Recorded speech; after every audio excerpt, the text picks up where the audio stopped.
तो हम लोग बात करने वाले थे आपका कोहलर, गुस्टाव रेडब्रक और जॉन रॉल्स। आप कहते हैं कि ये ज्यूरिस्प्रूडेंस कानून का विषय यही नहीं लगता, ये लगेगा भी नहीं। कभी ये सोचिए कि दुनिया के जो बेहतरीन टीचर्स हैं, कभी उनके लेक्चर सुनिए। वो विषय पर तो बहुत कम बोलेंगे, वो जिस बात पर बोलेंगे वो विषय का महत्व होगा। वो विषय क्यों है, इस पर बात करते हैं। इसलिए ज्यूरिस्प्रूडेंस इस पर बात करता है कि जो कानून है वो कानून क्यों है, कुछ और कानून क्यों नहीं है। ऐसी क्या बात इस बात में कि ये बात पूरी दुनिया के लिए है, यह एक विशेष देश कालखंड इसमें रहने वाले लोगों के लिए ठीक मान ली गई, और इस कदर ठीक मान ली गई कि सबसे अपेक्षा की जा रही है कि उस बात का पालन करें। तो आखिर ऐसा क्यों हो रहा है, ये जो निर्धारित करता है विषय, वो ज्यूरिस्प्रूडेंस है। हमने आपसे बहुत पहले कहा कि राजा तो कई हुए और कई होंगे, लेकिन विक्रमादित्य ये याद क्यों किया जाता है, क्योंकि विक्रमादित्य ये बता सकता है कि पिता सिर्फ वही नहीं है जो बायोलॉजिकली आपका पिता है, पिता वो भी है जो पिता के उत्तरदायित्वों का निर्वहन कर रहा है। ये जानकारी है उसे, वो संकल्पनाओं की तात्विक व्याख्या ये कर सकता है कर्म और कार्य के आधार पर। शत्रु वही थोड़ा ही है जो आपको मार रहा है, शत्रु तो वो भी है जो आपको गलत रास्ते पर ले जा रहा है, क्योंकि गलत रास्ता तो आपको खुद भी खत्म कर देगा। इसलिए शत्रु कौन, मित्र कौन, ये विवेक जो जागृत कर दे, ठीक है, वही असली ज्ञान है। संविदा कैसे होगी, अपराध क्या है, ये संहिताबद्ध विधि को देखकर ये जान लेना, ये तो बच्चों का काम है। ये आपने जान भी लिया तो फायदा क्या हुआ। आपको पता यह होना चाहिए कि मूलतः कृत्य और अकृत्य है, लेकिन अकृत्य अगर इस सीमा तक अकृत्य है कि वह मानवता की न्यूनतम परिभाषा के विरुद्ध है, कोई मानव वैसा कर ही नहीं सकता, यानी वह नैतिकता के इस लेवल तक खिलाफ है कि अगर कोई वैसा कर रहा है तो उसे प्रारूप से आदमी सिर्फ इसलिए तो माना जा सकता है कि वह फॉर्म में, प्रारूप में आदमी दिखता है, लेकिन उसका काम वो तो जानवरों जैसा है। ये जानवर है जो किसी पर आक्रमण करता है, ये जानवर है जो किसी पर अपनी जरूरतों के लिए आक्रमण करता होगा। तो अगर आप मानवता की न्यूनतम परिभाषा इसके खिलाफ जाकर अकृत्य कर रहे हो तो फिर आप दंड के योग्य हो, और फिर इस अकृत्य को अपराध कहा जाएगा। फिर यह अपराध कई तरीके का हो जाएगा, कभी संपत्ति के विरुद्ध, कभी मानव शरीर के विरुद्ध, कभी लोक प्रशांति के विरुद्ध, कभी सदाचार और नैतिकता के विरुद्ध। यानी सदाचार और नैतिकता के वे मानदंड जिनके उल्लंघन की किसी मानव प्राणी से अपेक्षा ही नहीं है, किसी मानव प्राणी से अपेक्षा नहीं है कि वो सड़क पर खड़ा होकर वो अश्लील गाने गाएगा, उस ढंग से अश्लील संवाद करेगा कि दूसरों को क्षोभकारित हो। और अगर आप ऐसा करेंगे तो वाकई आप मानव समाज में रहने योग्य नहीं है। सदाचार के खिलाफ तो यह भी है कि हम आपसे अपमानजनक ढंग से बात करें, लेकिन यह सदाचार के विरुद्ध होते हुए भी इस सीमा तक गिरी हुई बात नहीं है कि इसके लिए आपको दंड दिया जाए।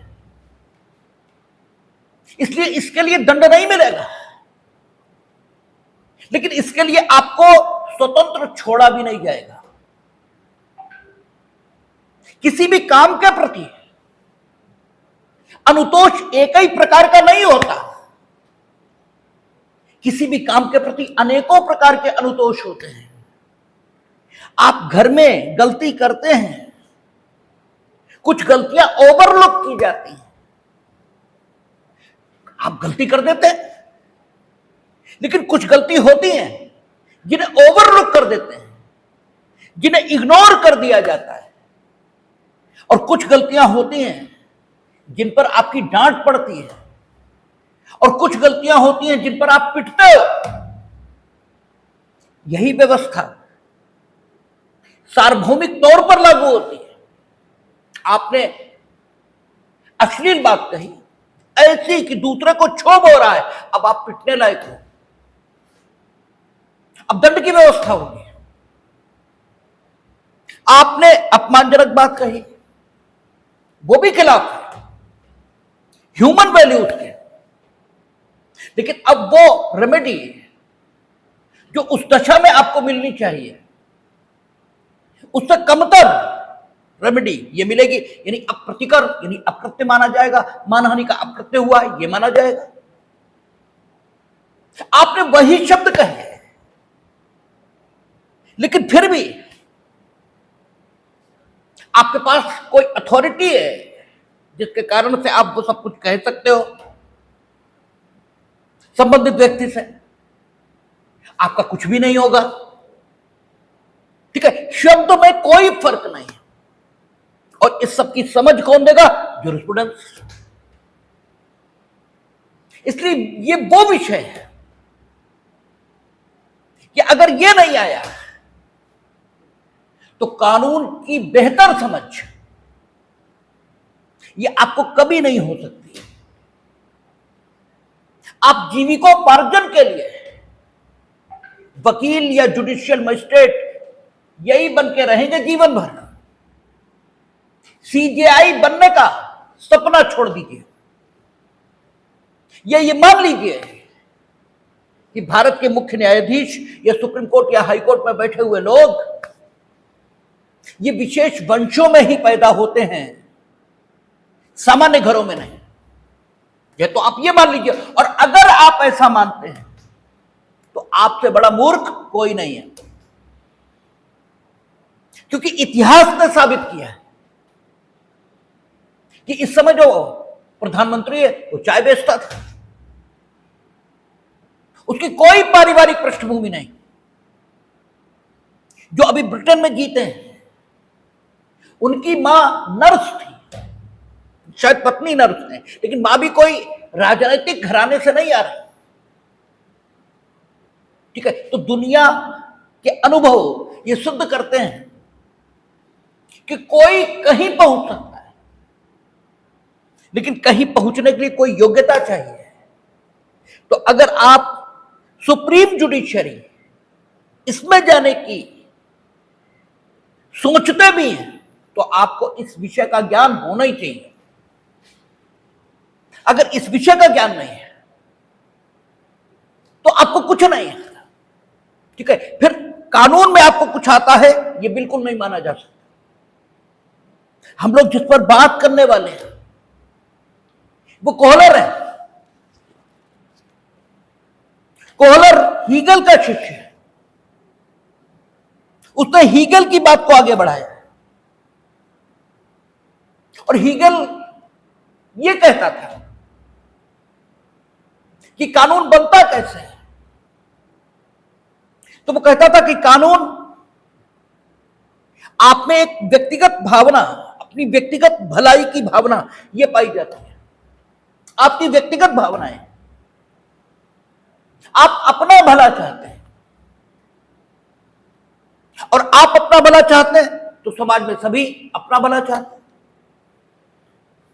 यानी एक व्यक्तिपरक भावना है, एक सब्जेक्टिव स्पिरिट है और दूसरी ऑब्जेक्टिव स्पिरिट है। तो जो व्यवस्था बनाने वाला आदमी है, इन दोनों में संघर्ष,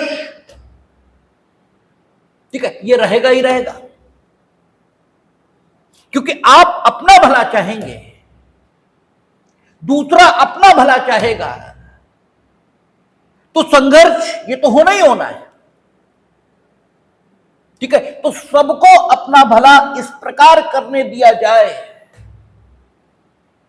कि किसी का बुरा ना हो, इस प्रकार की व्यवस्था निर्मित करनी ही होगी। तो हीगल इसका तरीका कि इस प्रकार की व्यवस्था कैसे निर्मित हो, इसका तरीका देख रहा था। वो ये कहता था कि होता क्या है कि जब भी सोसाइटी में एक विचार आता है, उस विचार का विरोधी विचार ये तत्काल जन्म ले लेता है और दोनों में संघर्ष ये होता है, और दोनों में संघर्ष के परिणाम स्वरूप एक चीज पैदा होती है जिसे वो भावना कहता था, स्पिरिट कहता था। और वो कहता था इस स्पिरिट को, इस भावना को समाज में मौजूद विभिन्न लोगों की जरूरतों के हिसाब से देखा जाएगा, इसमें सुधार किए जाएंगे, और जब ऐसा होगा तो निरपेक्ष भावना या एब्सोल्यूट स्पिरिट ये प्राप्त होगी। और ये जो एब्सोल्यूट स्पिरिट प्राप्त होगी, इसी को कानून ये कहा जाएगा। ठीक है, इस ढंग से उसने कानून का जन्म बताया था। तो पहला विचार जो आएगा उसे उसने क्या नाम दिया था? थीसिस। जो उसका विरोधी विचार सामने आएगा उसे उसने कहा था एंटीथीसिस। दोनों में जो संघर्ष के बाद आएगा उसे उसने कहा था सिंथेसिस। और सिंथेसिस को ही उसने स्पिरिट ये भी कहा था। और फिर इस स्पिरिट से एब्सोल्यूट स्पिरिट और इस ढंग से कानून का जन्म ये उसने बताया था। तरीका, क्योंकि कोहलर हीगल का ही शिष्य है, तो कोहलर का तरीका यही रहेगा, बात बदल जाएगी। हीगल ने यह माना था कि जब सबसे पहली बार आपका थीसिस जन्म ली थी, तो वो थीसिस कहां से जन्म ली थी, यानी किस विचार के संरक्षण हेतु प्रश्न सबसे पहली बार शुरू हुआ था। तो उसने कहा था वो स्वतंत्रता का विचार था, क्योंकि हीगल परम तत्व ये मान रहा है स्वतंत्रता को। भाई हीगल, कांट और फिक्ते तीनों परम तत्ववादी हैं, और चूंकि तीनों परम तत्ववादी हैं इसलिए तीनों ये मानेंगे कि प्रकृति में कुछ है जो पहले से मौजूद है, और जो कुछ पहले से मौजूद है जिसका ओरिजिनेशन ये ज्ञात नहीं है उसे परम तत्व ही कहा जाएगा। इसीलिए हमें आत्मा और ईश्वर को परमात्मा ये कहते हैं। वो परम आत्मा है। परमात्मा क्यों है? क्योंकि उसका ओरिजिनेशन ज्ञात नहीं है, वो कहां से आया है। हमने कहा वो अजन्मा है, वो मरणशील नहीं है, इसलिए वो परमात्मा है। कांट, हीगल और फिक्ते तीनों कहते हैं कि कुछ परम तत्व है, और परम तत्व वो किसे मानना है? वो कहता है परम तत्व स्वतंत्रता। ठीक है, ये है, ये स्वतंत्रता का विचार ये है। परम तत्व स्वतंत्रता का विचार ये क्यों मानना? हम लोगों ने कांट के समय, फिक्ते के समय, दोनों समयों में देखा, हीगल के टाइम तब भी देखा। प्रसंगवश बात को दोहरा देना, ठीक है, ये जरूरत होती है तो दोहरा देते। ठीक है, हीगल ने परम तत्व स्वतंत्रता को इसलिए माना क्योंकि स्वतंत्रता अनुभव हो रही है। अगर नहीं है तो अनुभव कहां से? ठीक है, जो चीज है ही नहीं वो अनुभव होगी कैसे? अगर स्वतंत्रता अनुभव हो रही है तो इसका मतलब है, और अनुभव होने से पूर्व स्वतंत्रता है, इसका प्रमाण यह है कि आपको स्वतंत्रता का अनुभव कब होता है? जब आप बंदी हो जाते हैं या आपकी स्वतंत्रता समाप्त की जाती है, आपको बंदी बनाने के अलावा अन्य किसी ढंग से। भाई, आपको बंदी बनाकर ही आपकी स्वतंत्रता का हनन किया जाए, ये जरूरी थोड़ा ही है। आपको बंदी बनाए बिना आपकी स्वतंत्रता का हनन हो सकता है। आपसे कहा जाए इधर नहीं जाओगे, हमने आपसे कुछ नहीं कहा, उधर कुत्ता बांध दिया, अब आप जाओगे तो कुत्ता काटेगा, तो स्वतंत्रता का हनन ये तो हमने किया। तरीका बंदी बनाने का नहीं है। There may be several ways. अब अगर यहां पर आपको यह बात समझ में आ जाए तो आईपीसी में सदोष परिरोध, इसे समझने में कोई दिक्कत नहीं, क्योंकि दृष्टांत यही कहता है जिसे आप रटते हो, और अगर यह बात समझ में आ जाए तो रटने की कोई आवश्यकता बची नहीं। इसीलिए हम कहते हैं कि वे कानून जिन्हें आप बहुत भारी कानून समझते हो वो तो कुछ है ही नहीं। जो याद करना चाहिए वो तो ये, जो समझना चाहिए वो तो ये। तो हीगल कहता है कि परम तत्व स्वतंत्रता है। क्यों है? क्योंकि वह अनुभव से पूर्ववर्ती है। अनुभव तो तब होती है जब उसका हनन होता है। हनन का तरीका कुछ भी हो, लेकिन स्वतंत्रता का हनन होते ही वो अनुभव होने लगती है। तो स्वतंत्रता अनुभव से पूर्ववर्ती है। ईश्वर का अनुभव तुम्हें नहीं है, लेकिन ईश्वर है। ठीक है, अनुभव है या नहीं है, इसलिए वो परम तत्व है। स्वतंत्रता अनुभव से पूर्ववर्ती है। अब जो स्वतंत्रता अनुभव से पूर्ववर्ती है तो तुम इसका संरक्षण करना चाहोगे, क्योंकि जैसे ये जाएगी तुम्हें स्वतंत्रता का अनुभव होगा, तुम्हें पता लग गया कि स्वतंत्रता है। अब आप अपनी स्वतंत्रताओं का संरक्षण ये चाहेंगे। यहीं से तत्काल ये भावना पैदा होगी कि सब अपनी स्वतंत्रता का संरक्षण चाहेंगे। द्वंद्व होगा, भावना आ जाएगी, ठीक है, और प्रोसेस शुरू हो जाएगा, और अंततः राज्य का कानून, ठीक है, आपकी स्वतंत्रताओं के संरक्षण है तो बन जाएगा। तो हीगल और हीगल और कोहलर, इसके बीच जो फर्क है वो सिर्फ इतना कि हीगल ने जो प्राकृतिक विधि माना है वो स्वतंत्रता के संरक्षण का विचार ये माना है। ये आइडिया ऑफ लॉ जो माना है वो स्वतंत्रता के संरक्षण का विचार है। और कोहलर ने जो आइडिया ऑफ लॉ स्वीकार किया है वो संस्कृति, इसकी रक्षा का विचार है। उसका कहना यह है कि राज्य की विधि या परिवर्तनशील विधि या सकारात्मक विधि जो जन्म लेती है वो संस्कृति की रक्षा के लिए जन्म लेती है। ठीक है, हीगल कहता है स्वतंत्रता की रक्षा के लिए जन्म लेती है, और वो उसमें बात जोड़ता, वो कहता ना संस्कृति की रक्षा के लिए जन्म लेती है। और संस्कृति है क्या? ठीक है, संस्कृति निर्मित कैसे होती है? तो निर्मित होने का तरीका जो कोहलर है वो हीगल का ही बता रहा है। वो कहता मनुष्य में अहंवादी प्रवृत्तियां हैं, यानी स्वार्थपरक उसमें वृत्ति है। उसका कहना है कि स्वार्थपरक वृत्ति को खत्म नहीं करना है,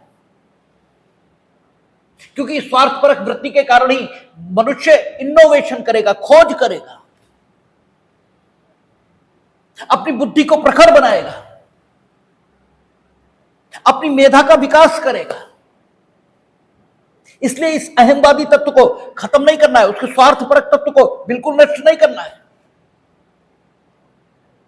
अगर आपके आगे बढ़ने के लिए कोई प्रेरणा ना हो इस रूप में कि आगे बढ़ने से आपको सुविधा मिलेगी, तो आप आगे बढ़ने में लगने वाले श्रम को क्यों करोगे? फिर तो आप इस मत के हो जाओगे कि आराम बड़ी चीज है, मूढ़क के सोइए, न आज को सोचिए न कल को रोइए। ठीक है, क्यों करेंगे आप? इसलिए कोहलर कहता है कि मनुष्य की जो स्वार्थपरक वृत्ति है, जो अहंवादी उसकी वृत्ति है, इसको बढ़ावा ये देना चाहिए, लेकिन इसको इस हद तक बढ़ावा नहीं देना चाहिए कि मनुष्य मनुष्यों के समूह का सदस्य मात्र बन जाए, वो मानव समुदाय का सदस्य रहे। इस प्रकार से उसकी अहंवादी वृत्ति को बढ़ावा मिलना चाहिए। समुदाय और समूह, इसमें फर्क है। समूह झुंड है जिसमें हर कोई है, लेकिन दूसरे की चिंता किए बिना सिर्फ अपनी चिंता कर रहा है। और समुदाय समूह है, लेकिन एक दूसरे की चिंता ये कर रहा है। तो कोहलर कहता है कि अपनी चिंता करना ये विकृति है, दूसरे की चिंता के साथ अपनी चिंता करना ये संस्कृति है। और ये कोहलर ही नहीं कहता, संस्कृति की परिभाषा यही है कि जब आप अपने साथ दूसरों की चिंता करते हैं तो संस्कृति का विकास होता है, और जब आप सिर्फ अपनी चिंता करते हैं तो विकृति पैदा होती है। ठीक है, तो कोहलर कहता है प्रक्रिया उसने हीगल की नहीं कि मनुष्य की जो अहंवादी वृत्ति है इसको बढ़ावा दीजिए, इसी से मनुष्य नई खोजें करेगा। लेकिन एक समूह की वृत्ति है, एक समूह का कल्याण भी है, व्यक्ति का कल्याण, इसकी उसे इजाजत होनी चाहिए, लेकिन इस सीमा तक नहीं कि वो समूह का सदस्य बनकर रह जाए, अर्थात समूह का कल्याण ये ना सुनिश्चित हो, समुदाय का निर्माण ही ना हो पाए, इस सीमा तक उसकी व्यक्तिवादी वृत्तियों को बढ़ावा नहीं मिलना चाहिए। अर्थात व्यक्ति की जो व्यक्तिवादी वृत्ति है उसका समूहवादी वृत्ति से संघर्ष है, और इस संघर्ष, ठीक है, इस संघर्ष को राज्य को रोकना नहीं है। ठीक है, राज्य को इसको रोकना बिल्कुल नहीं है, लेकिन राज्य को इसको इस प्रकार विनियमित करना है अपनी, ठीक है, सकारात्मक विधि के माध्यम से कि यह संघर्ष चले, किंतु इस प्रकार नहीं कि समुदाय में रहने के जो लाभ हैं वे ही खत्म हो जाएं और मानव समूह का सदस्य बनकर रह जाए। इस तरह राज्य का यह कर्तव्य हो जाता है कि वो संस्कृति को बढ़ावा दे। आइडिया अपना कल्चर का विकास है, संस्कृति का विकास है। ठीक है, संस्कृति यानी जो व्यक्तिवादी वृत्ति है उसको बढ़ावा हम देंगे, ठीक है, कि व्यक्तिवादी वृत्ति रहे, आदमी प्राइम मिनिस्टर बनेगा इसलिए कि सत्ता इंजॉय करना सबको ठीक लगता है, लेकिन सिर्फ सत्ता की, ठीक है, जो सुविधाएं उनका उपभोग करने वाला ही वहां न पहुंच जाए। हम ऐसी व्यवस्था निर्मित करेंगे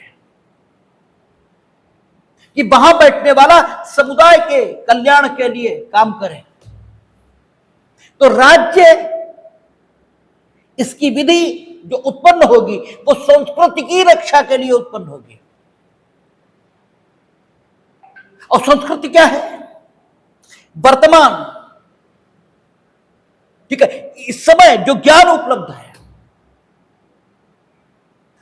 उसके लाभों को सुरक्षित करते हुए जो नवीन गतिविधि है, ठीक है, उसको बढ़ावा देना, यह संस्कृति है।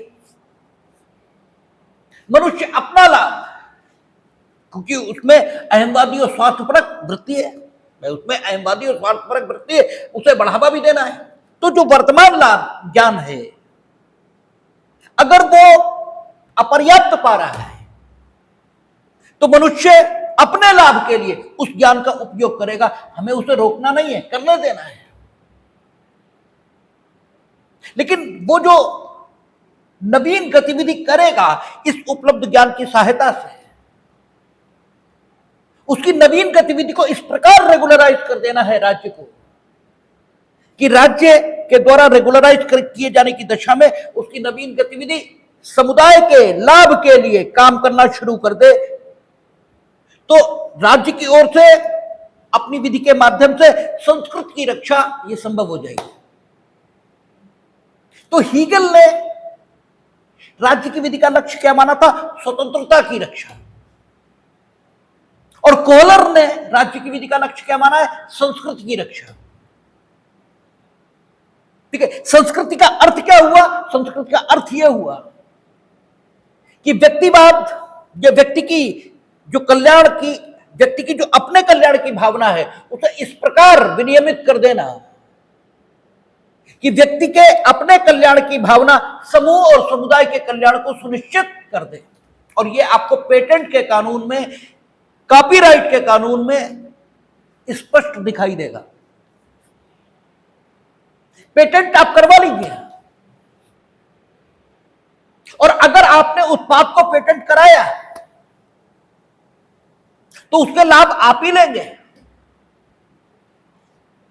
या अन्य कोई उसका लाभ लेगा, तो उसका एक निश्चित हिस्सा आपको ही देना पड़ेगा।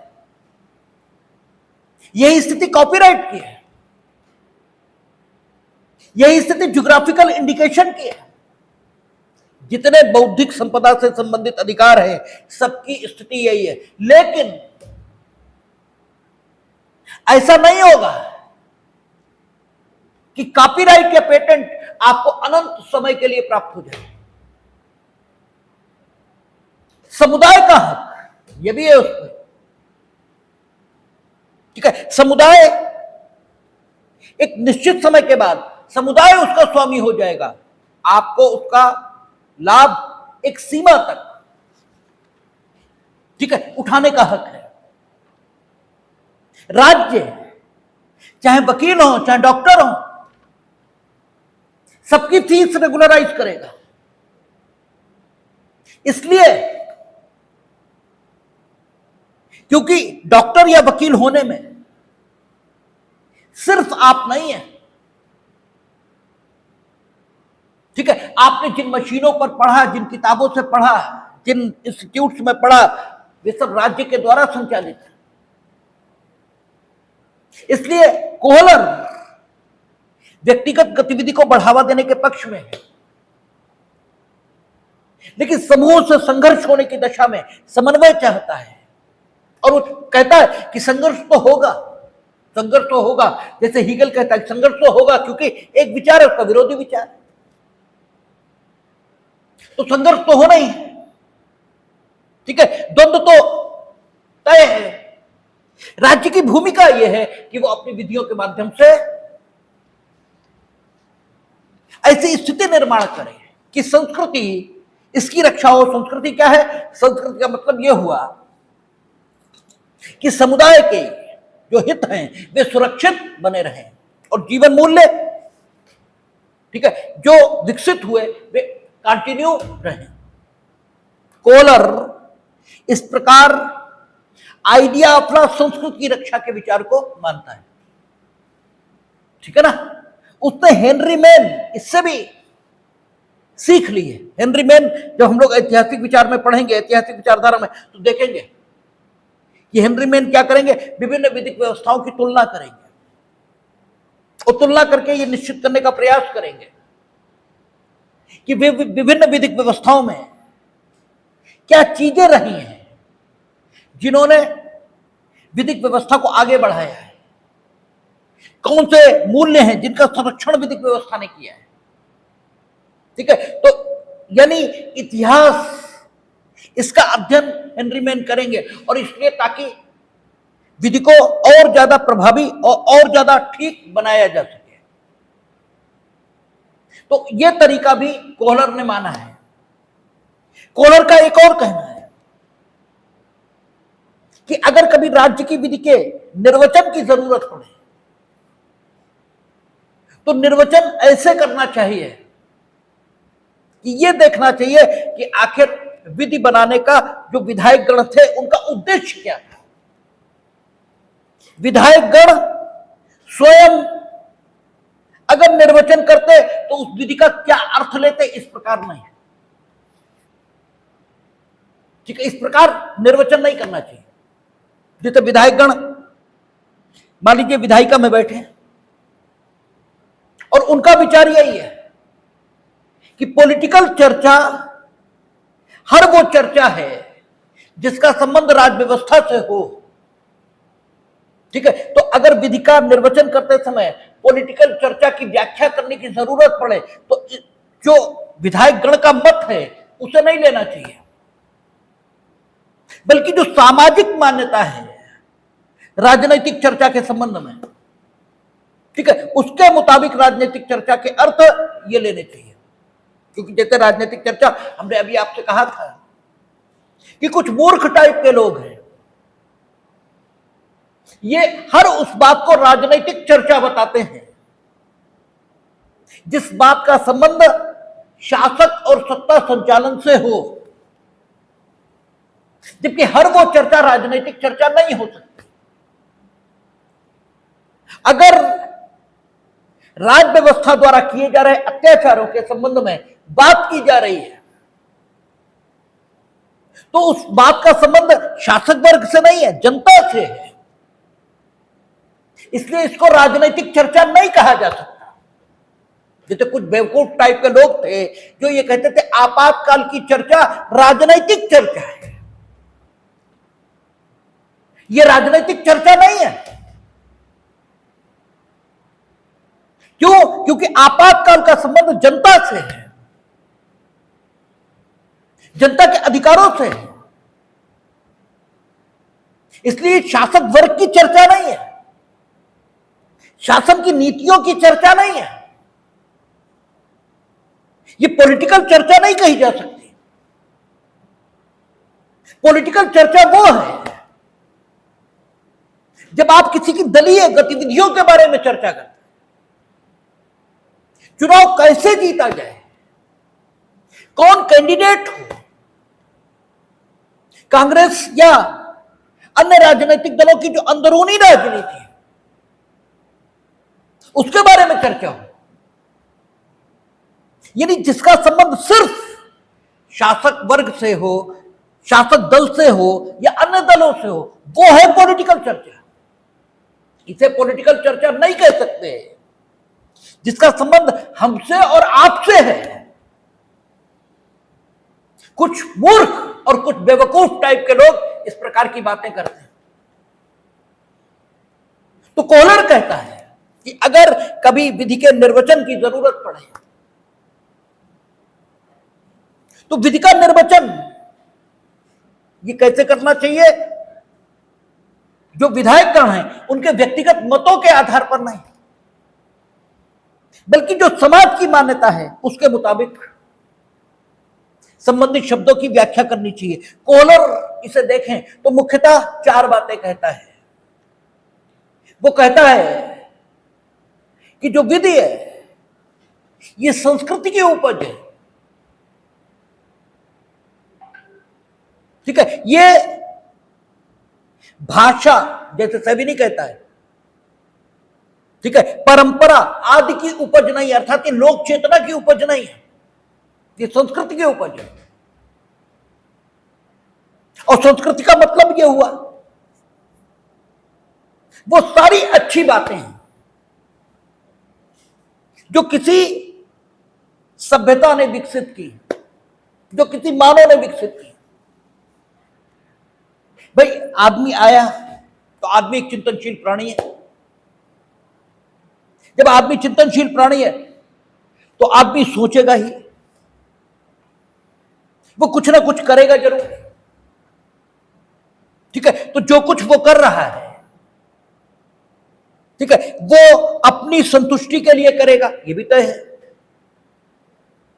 लेकिन अगर उससे दूसरों का भला ये भी हो रहा है तो वो गतिविधि जीवन मूल्य के रूप में विकसित हो जाती है। ठीक है ना। और वो जीवन मूल्य कानून के माध्यम से, यानी राज्य की विधि के माध्यम से संरक्षित होने चाहिए। तो जो हीगल है वो केवल जीवन मूल्य स्वतंत्रता की रक्षा का विचार मानता है। कोहलर उससे आगे की बात करता है, कहता स्वतंत्रता ही नहीं तो समानता भी या अन्य चीजें भी ये जीवन मूल्य हो सकती है। और चूंकि ये जीवन मूल्य है इसलिए संस्कृति इसका भाग है और संस्कृति की रक्षा का विचार यही कानून है। तो आइडिया ऑफ लॉ ये संस्कृति की रक्षा का विचार है। ठीक है, और तुलनात्मक अध्ययन हेनरी मैन की तरह कोहलर ये भी करना चाहता है ताकि वो ये जान सके कि पूर्व में किस संस्कृति की रक्षा का प्रयास कानून के माध्यम से हुआ और आगे किस प्रकार से संस्कृति के कौन से जीवन मूल्यों की रक्षा उसे करनी चाहिए। विधि के निर्वचन की जरूरत पड़े तो कोहलर की मान्यता यह है कि विधायक गणों के व्यक्तिगत मतों के आधार पर नहीं बल्कि समाज की जो मान्यता है विधि में प्रयुक्त शब्दों के बारे में उसके आधार पर, ठीक है, विधि का निर्वचन होना चाहिए। कोहलर इस मत का भी है कि कुछ चीजें प्रत्येक विधिक व्यवस्था में, ठीक है, उचित मान ली जाती हैं। जैसे हीगल कहता ना स्वतंत्रता का विचार, ठीक है, ये है और यही ठीक है। कुछ चीजें ठीक मान ली जाएंगी, ठीक है, और उनकी रक्षा के लिए राज्य का कानून ये जन्मेगा। स्वतंत्रता की रक्षा के लिए, ये संस्कृति की रक्षा के लिए, ये भी तो हीगल से समानता रखता है कि कुछ चीजें वो स्वतंत्रता की रक्षा के लिए कानून का जन्म ये मानता है और कहता स्वतंत्रता की रक्षा ठीक बात है, ये कहते हैं संस्कृति की रक्षा ठीक बात है। तो ये हीगल की परंपरा के ही व्यक्ति हैं। जो अंतर आ रहा है वो केवल स्वतंत्रता और संस्कृति की रक्षा ये आ रहा है। और चूंकि संस्कृति की रक्षा का विचार ये कोहलर का है इसलिए कोहलर राजनीतिक व्यवस्था की उत्पीड़क व्यवस्था ये कानून नहीं मानेंगे, बल्कि उनकी कानून के बारे में मान्यता क्या है, ये जीवन जीने की कला है, ये जीवन जीने की विधि है। तो कोहलर का मुख्यतः आइडिया ऑफ लॉ संस्कृति की रक्षा का विचार है जो आपके सामने रखा गया। ठीक है, अब जो गुस्टाव रेडब्रक ये कांट की परंपरा के आदमी, और चूंकि कांट की परंपरा के आदमी है इसलिए जो है और जो होना चाहिए ये दोनों बातें अलग अलग मानकर चलेंगे। जो है वो तो वो है जो अनुभव से प्राप्त हो रहा है, यानी दृष्टा जो बता रहा है, और जो होना चाहिए वो है जो अनुभव निरपेक्ष जगत में है, यानी वस्तुओं का जो सत्य अनुभव है वो होना चाहिए। और जो है वो वैसा हो भी सकता है और वैसा नहीं भी हो सकता है। ठीक है, दोनों बातें हो सकती हैं। यद्यपि वैसा हो जैसा होना चाहिए तो अच्छा है, लेकिन संभव यह भी है कि जो होना चाहिए वो न हो। ठीक है, तो विभेद जो कांट ने निर्मित किया उसका पालन करते गुस्टाव रेडब्रक ये भी दिखाई दे रहा है। गुस्टाव रेडब्रक इसका विभेद मान रहा है और गुस्टाव रेडब्रक एक ऐसे विचारक है जिन्होंने सेकंड वर्ल्ड वॉर से पूर्व और सेकंड वर्ल्ड वॉर के बाद दोनों दशाओं में कानून के बारे में अपना मत यह व्यक्त किया है। जो कानून के बारे में प्रारंभिक मत है वो उनका यह है कि कानून नियमों का समूह है जो प्रवृत्ति से सामान्य है। प्रवृत्ति से सामान्य अर्थात वो सभी को शासित करता है। समूह और समुदाय में जितने लोग हैं सबके आचरण को विनियमित करता है। क्योंकि हमने आपसे बहुत बार बात की है कि नियम क्या होता है, और नियम क्या होता है ये बताते हुए हमने आपसे कहा है कि नियम का मतलब है मूल्यांकन की वह कसौटी जिस पर कसकर आप व्यक्तियों के आचरण के बारे में यह निर्धारित कर सकते हैं कि वो गलत है या सही। इसी को नियम कहते हैं। नियम का मतलब ही है कि सिद्धांतों का ऐसा समूह जिनके आधार पर व्यक्तियों के आचरण के बारे में निष्कर्ष दिया जा सके कि वो आचरण ठीक है या गलत है। तो गुस्ताव रेडब्रक कानून को नियमों का समूह ये मानते हैं जो सामान्य है, अर्थात एक व्यवस्था में रहने वाले लोग सामान्य तौर पर उन नियमों के मुताबिक आचरण करते हैं या एक व्यवस्था में रहने वाले लोगों के आचरण को सही और गलत निर्धारित करने के लिए उन सिद्धांतों के समूह का उपयोग किया जा सकता है। गुस्ताव रेडब्रक की कानून के बारे में मान्यता यह है। और गुस्ताव रेडब्रक ये सेकंड वर्ल्ड वॉर, इससे पूर्व विधि और न्याय इसे सापेक्ष मानते हैं। सापेक्ष का मतलब एक के अभाव में दूसरा हो ही नहीं सकता। हमने आपसे कहा था निरपेक्ष और सापेक्ष। निरपेक्ष वो है जिसके होने के लिए दूसरे की जरूरत नहीं है। ईश्वर निरपेक्ष है। हमने आपसे कहा था कि राजा और ईश्वर, इसके बीच फर्क कहां है? ठीक है, राजा की संप्रभुता सापेक्ष है क्योंकि राजनीतिक व्यवस्था में रहने वाले लोग ना हो तो राजा किस पर शासन करेगा। और ईश्वर की संप्रभुता सापेक्ष नहीं बल्कि निरपेक्ष है। वो सर्वोच्च है तो है। राजा सर्वोच्च प्रजा में है, उसकी सर्वोच्चता प्रजा के सापेक्ष है। ईश्वर की सर्वोच्चता निरपेक्ष है, कोई हो न हो वो सर्वोच्च है। इसलिए निरपेक्ष और सापेक्ष, विधि और न्याय, सापेक्ष विचार। न्याय क्या है अभी देखेंगे।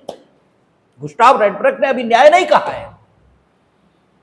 गुस्ताव रेडब्रक यह कह रहे हैं कि विधि और न्याय परस्पर सापेक्ष विचार, एक के अभाव में दूसरा नहीं रह सकता। ये यूं कहें एक के मुताबिक ही दूसरा हो सकता है। और हमें स्थापित क्या करना है? न्याय। ठीक है, हमें क्या लाना है? न्याय सोसाइटी में, और वो विधि के मुताबिक, ठीक है, यही आएगा। तो आखिर ऐसी विधि कैसे बनाई जाए जो न्याय को उत्पन्न करे? इसके लिए गुस्ताव रेडब्रक ने 3 सिद्धांत दिए। उन्होंने कहा विधायन करते समय न्याय का विचार, इसे ध्यान में रखना चाहिए। और कालोचितता, यह वांछनीयता का विचार, इसे भी ध्यान में रखना चाहिए। और विधिक स्थिरता, इसका विचार, इसको भी ध्यान में रखना चाहिए। उनके 3 प्रिंसिपल हैं और उनका कहना है कि तीनों प्रिंसिपल्स परस्पर संघर्ष करेंगे और इस प्रकार भी संघर्ष कर सकते हैं कि उनमें समन्वय बिठाना कठिन हो जाए। लेकिन अगर संघर्ष हो रहा है तो विधिक स्थिरता, इसे ठीक है प्रीवेल करना चाहिए, इसे वरीयता ये दी जानी चाहिए। उनका जैसे आपका न्याय का विचार ये मांग करेगा कि सबके साथ समान व्यवहार ये हो। कालोचितता या वांछनीयता, एक्सपीडियंसी, ये मांग करेगी कि विशिष्ट जो परिस्थिति है उसके मुताबिक व्यवहार ये होना चाहिए। न्याय का विचार ये कहेगा कि किसी ने किसी को मारा है तो फांसी होनी चाहिए। कालोचितता या वांछनीयता का विचार ये कहेगा कि भाई इसने मां की गाली दी थी इसलिए मारा है, इसलिए पूर्व की 303 जैसी स्थिति नहीं होनी चाहिए। पूर्व की 303 जानबूझकर मैं कह रहा हूं क्योंकि अब बीएनएस में वो चीज परिवर्तित हो चुकी है। पहले जो 303 थी कि उन्होंने कहा कि जो हत्या करेगा वो फांसी पाएगा और इसीलिए मिठूपुराम पंजाब राज्य में वो अनकॉन्स्टिट्यूशनल ये हुआ था क्योंकि निरंकुशता थी। कालोचितता या वांछनीयता, इसका विचार उसमें था ही नहीं। हत्या की नो डाउट, पूर्व से दंडित व्यक्ति ने की, लेकिन क्यों की इस पर भी तो विचार करिए।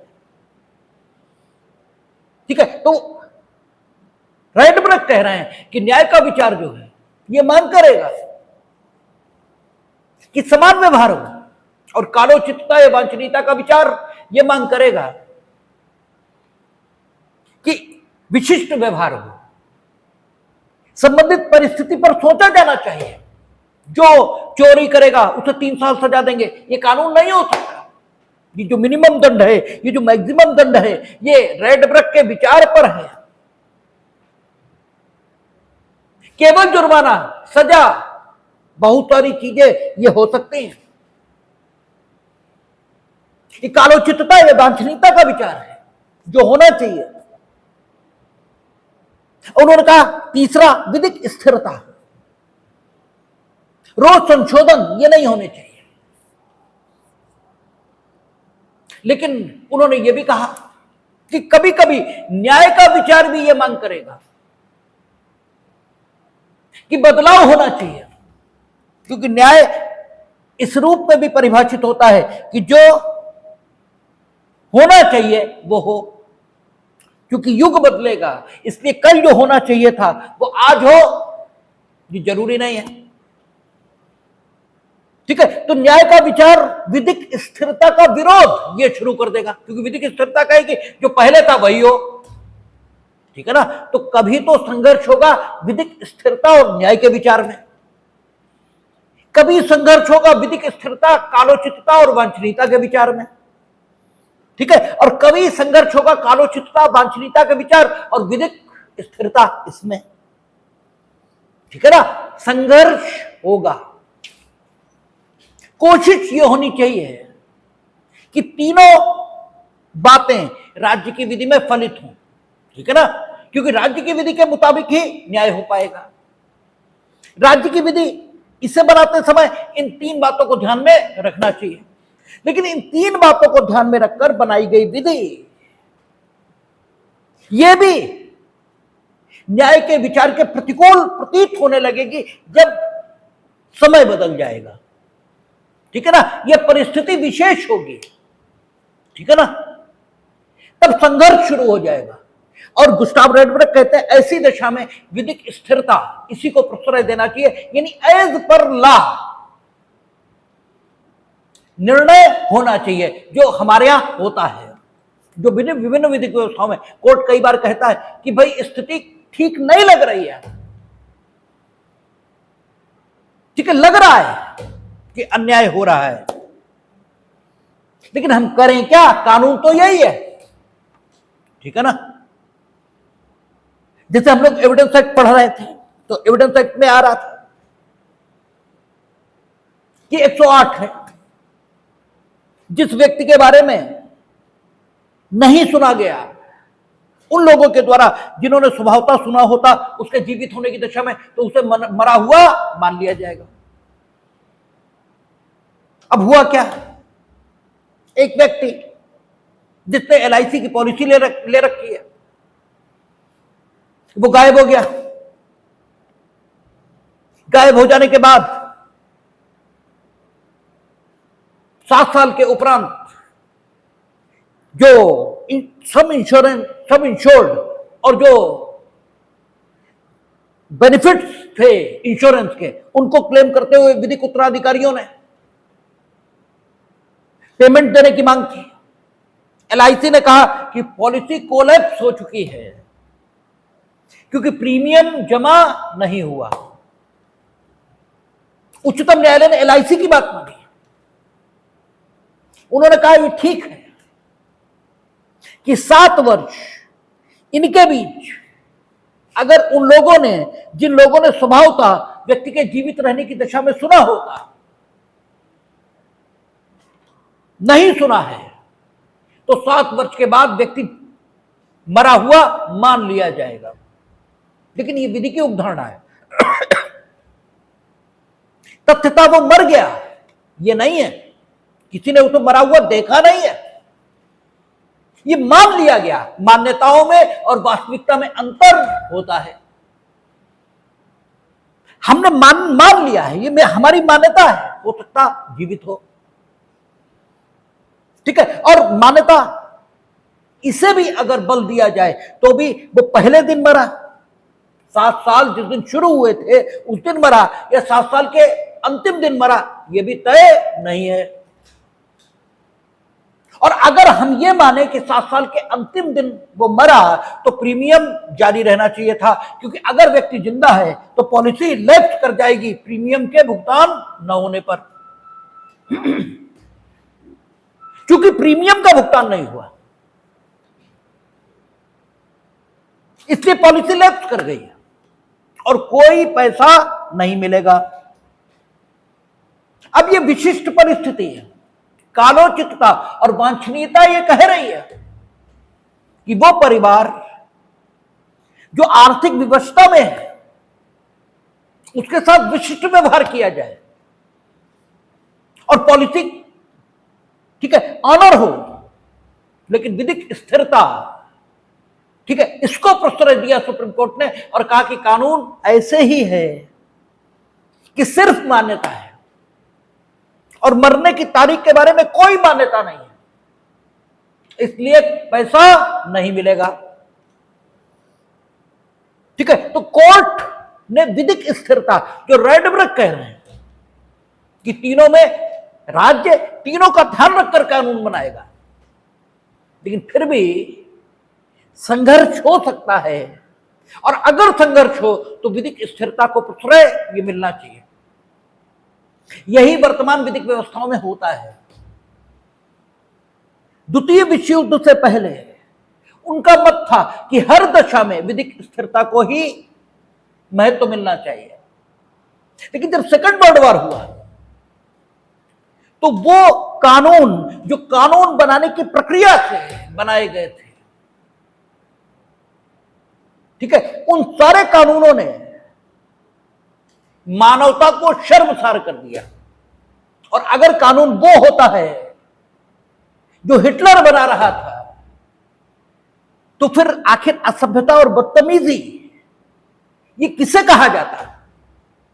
और जो कुछ हिटलर ने उनके देश में किया होगा वो लगभग हमारे देश में इंदिरा गांधी ने भी किया।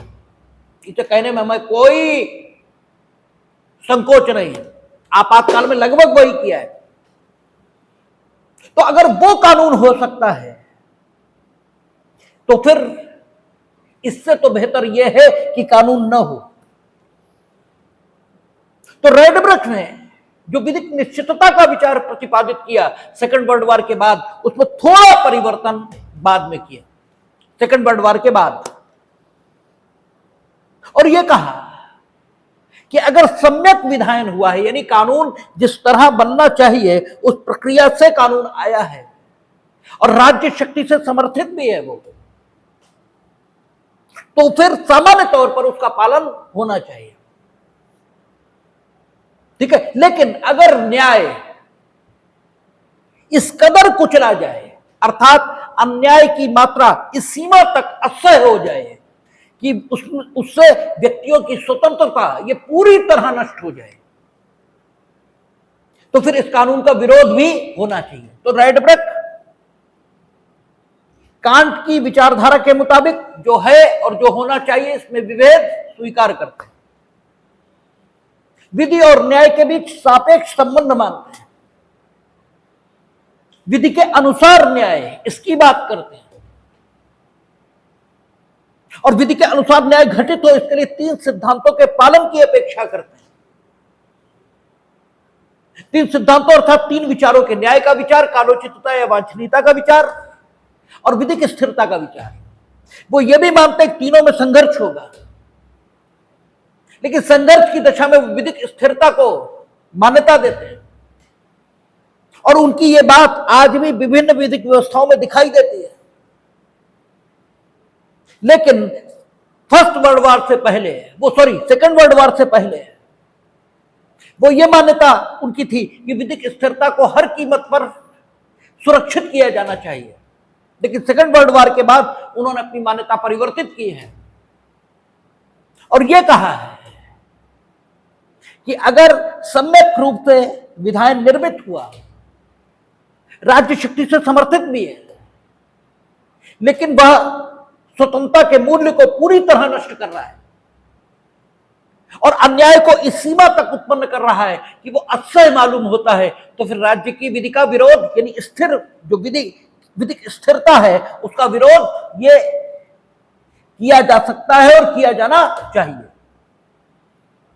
ठीक है, तो रैडब्रक ने 3 विचारों की बात की है। अब कांट के विचार पर सिर्फ एक विचारक बचे जॉन रॉल्स। ठीक है, और जॉन रॉल्स वो विचारक है जिनके विचार के आधार पर रिजर्वेशन का कॉन्सेप्ट ये आता है। इसलिए आज के मॉडर्न कॉन्टेक्स्ट में जॉन रॉल्स इंपॉर्टेंट हो जाते हैं। ठीक है, जॉन रॉल्स वही विचारक हैं जिनके आधार पर रिजर्वेशन किया आएगा। तो सोमवार इसमें हम लोग जॉन रॉल्स और नॉर्थमिस्ट इन पर बात करेंगे, और उम्मीद ये करते हैं हम कि अगले सप्ताह में 1 या 2 दिन के भीतर ये समाप्त हो जाएगा नेचुरल स्कूल, ऐसी उम्मीद की जाती है।